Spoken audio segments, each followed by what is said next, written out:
Unite and Inspire. My name is Gabrielle Lewis. I am a yogiologist. I combine psychology with yoga and meditation as a healing modality for the mind, body, and spirit. And along my journey, I've come across some amazing teachers and mentors, and one inspirational teacher I'm joined with today, Tommy Rosen. Thank you so much. I'm so blessed to have you here. Oh, my pleasure. Thank you. Of course. So Tommy, for those of you who don't know, Tommy is a yoga teacher. He specializes in Kundalini yoga and Vinyasa flow, and is also an expert in recovery and addiction. He travels all around the world and gives workshops and retreats, and has this amazing online conference which I was glued to this year called Recovery 2.0. And he really is trying to get people aware about recovery. So thank you so much. Yes. So what inspired you to work in recovery from addiction? Yes, well, I come at it the old-fashioned way, which is to say that I have a history of addiction in my own life, and struggled in particular with drugs and alcohol as a younger man. I've now been sober over 23 years. Congratulations. Thank you. I say the world is a better place without me using drugs and alcohol. And that 23 years has been an amazing journey, not without its challenges and dips and high points as well. But I learned a lot about the things that really work in recovery and some of the pitfalls. Okay. And I found yoga and meditation along with the 12 steps to be sort of if I had to pick 3 things that I couldn't do my life without, it would be yoga, meditation, and the 12 steps. Yeah. Also a healthy look at diet and a revision of one's sort of perspective on money and purpose, mission. So all these things come together into this thing called Recovery 2.0, and it's really just asking people to take a more comprehensive view of what addiction actually is, right, and then to treat addiction from a more holistic perspective. So where we're coming at recovery sort of, it's the kitchen sink method of recovery, I love that. if you will.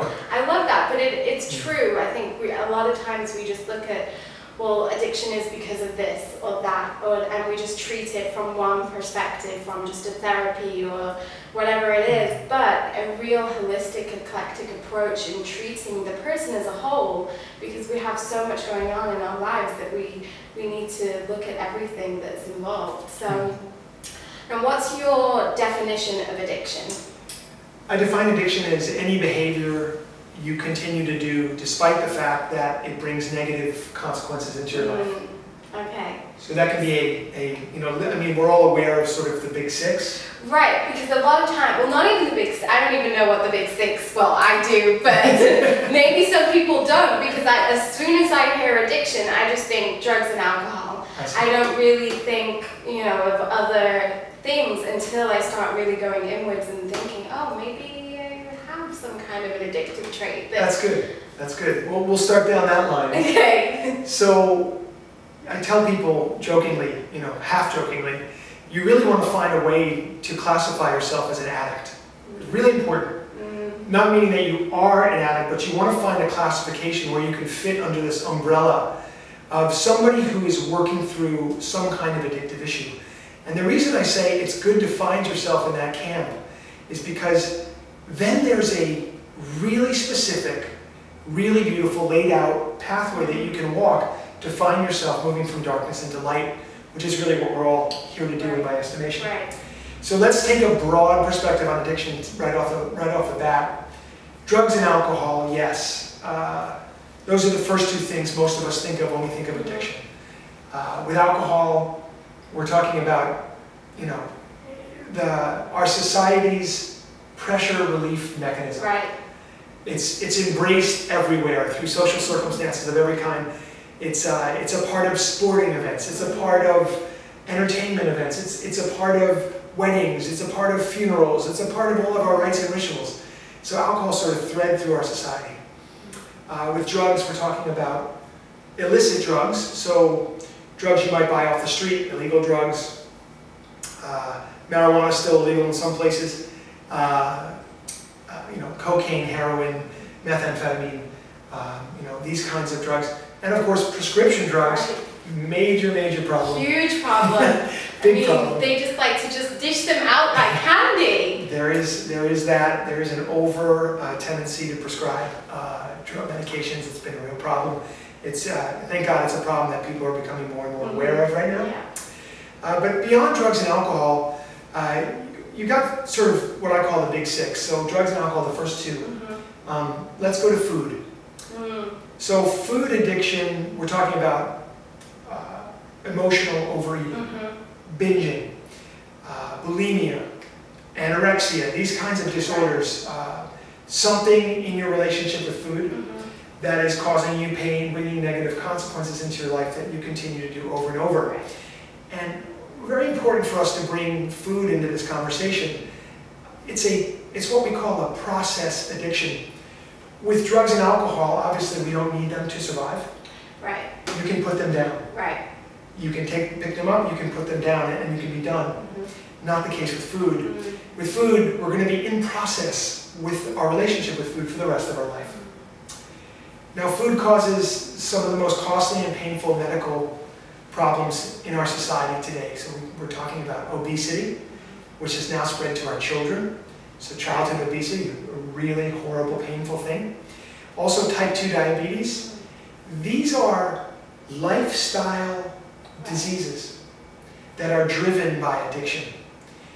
So in treating the addiction problem, we're going to have to take a look at one's relationship with food. We're going to have to take a look at our society's relationship with food. Because we're very much a case of, I know sometimes I'll be, just sitting at home and I don't even see why, but I'm already at the fridge and I'm just getting some yogurt or something, I don't even know, and I'm not hungry. Yes. And it's like, what's the underlying things that are going on here? And especially, we're a society driven by money and lots of corporate companies with all the processed food, because food, we have so much amazing food on this planet. Food is our medicine, and we can really start looking at what we're putting into our bodies as treating ourselves as a whole and healing ourselves from the inside out. Yes, very important process.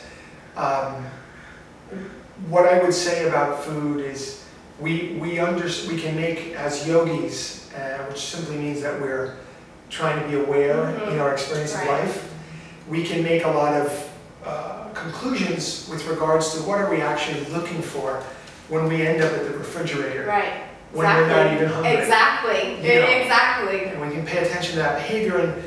And for myself, I can certainly say, as I've struggled with sugar and other addictive food issues, the issue for me is one of comfort. I'm looking to feel better on some level. Right. And food, very, very primal form of comfort. And of course, we're going to turn there when we're a little bit aggravated, or even if we're not aggravated, but we're excited and we need to ground ourselves. Food can be a very grounding force. So if we're not balanced in our approach to it, anytime you need a little bit of grounding, you might overdo it on the food. Okay, so those are three. We've got three more, okay? So drugs, alcohol, food, and then we get into what I call the people addictions. So people addictions, we're talking about codependency and other relationship challenges. Also sex and sexual issues. Don't need to express to anybody watching this, if you're a human being, you at some point in time have been challenged by these issues. All of us are. Right. So I say there's three relationships. There's the relationship itself, relationship with other, and then relationship with God or the divine or whatever your word might be for that. Our relationships get into real trouble when we lose a sense of self. So we'll define codependency here. This is actually a definition given to me by my dear friend Nikki Myers, who runs the Yoga of 12-Step Recovery program. And Nikki says codependency is a disease of the lost self. And so we don't know where we end and someone else begins. Boundary issues. Codependency is a tremendously painful disorder. And what I find is that people who struggle with drugs and alcohol, if they get sober and they find a path of recovery, at some point very soon, they find themselves coming up against these relationship issues. And that underlying all that other addiction was a more core, more primal issue, which was how do I relate with other people? Right. So codependency. And how do I relate to myself? How do I find myself? Exactly. Yeah. Exactly. Of course, the two things being, you can't separate one from the other. The other, another issue, as I mentioned earlier, so sex and sexual issues. Sexual addiction is no laughing matter. It's using the sexual act as a means to feel better, and it becomes more and more vacant. There's a real emptiness and a loneliness and a huge amount of shame that go around this. So that's another issue that we're seeing. And I'm going to come back to that in a moment when we get to number 6. But first, number 5. So we have drugs, alcohol, food, people addictions, and then we come to money-related addictions. Gambling, shopping, overspending, debting. Yeah. Big problem in our society. So one's relationship with money, very important. Money is simply energy, and the idea is to have energy circulate but not stagnate, and to have a proper respect and a proper reverence for money and what it can do. I used to be a dreadful gambling addict, and so what that meant was I had a very skewed relationship with money. It brought me a lot of pain and suffering, and it really is another one of those addictions that can actually, it will ruin your life before it kills you. So it's like you're living in absolute misery, shame. There's a lot of shame, a lot of dishonesty around gambling addiction. And then you get to shopping and overspending and debting. I've had many people in my workshops come and say, I literally can't stop myself. When I see something that I want in a store, whether I have money or not, whether I need it or not, I just have, there's a compulsion there to go after it. And I dig a little deeper into what that might be for those people, and very often they tell me it cures a sense of boredom. That underlying it all, there's this sense of, I don't know how to pass the time well. Yeah. And for a moment I buy something and I have a sense of worth, a sense of excitement, purpose, like, ooh, this is exciting. Right. And then there's that buyer's remorse, which starts, and you start in that cycle again where you're feeling really bad about yourself. That, of course, is the negative consequence we're talking about. Now that brings us to number 6. It's a new one, right? Yeah, relative. Relative.